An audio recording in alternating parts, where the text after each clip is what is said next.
Today is 31st of July and here are some news that could not make it to the national television.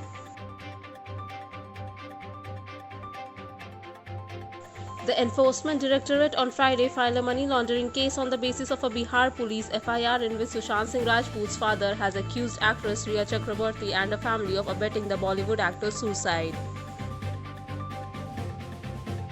In the Alliance to End Plastic Waste, a Singapore-based NGO working in the environmental sector plans to invest between $70 million to $100 million in India over the next 5 years to majorly to reduce plastic waste, according to the top official of the organization.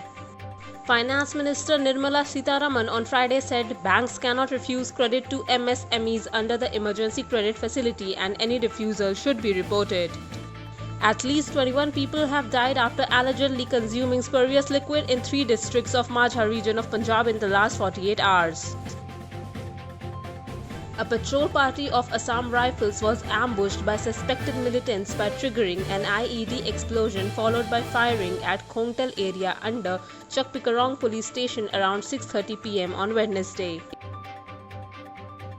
Geologists have warned that the residential colonies in and around the Seven Hills, including the 1.81 km peripheral area surrounding the Masoria Hill in Jodhpur, are under threat of landslides and should be declared landslide-prone zones. A team of Delhi Police Counter-Intelligence Special Cell has arrested the most wanted and rewarded gangster Jyoti Baba from Surat in Gujarat. The Reserve Bank of India mentioned some days when the banking operations will remain closed in the month of August. Here is a list of the dates on which the bank will be closed.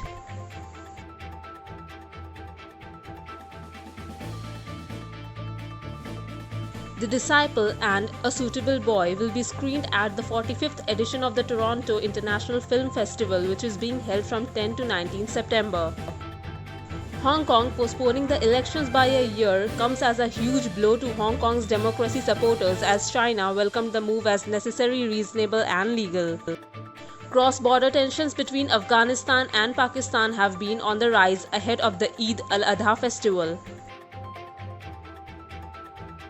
Taking a big decision, Kuwait has currently banned the entry of Indian citizens into the country. Chinese hackers targeted COVID-19 vaccine firm Moderna, US security officials said.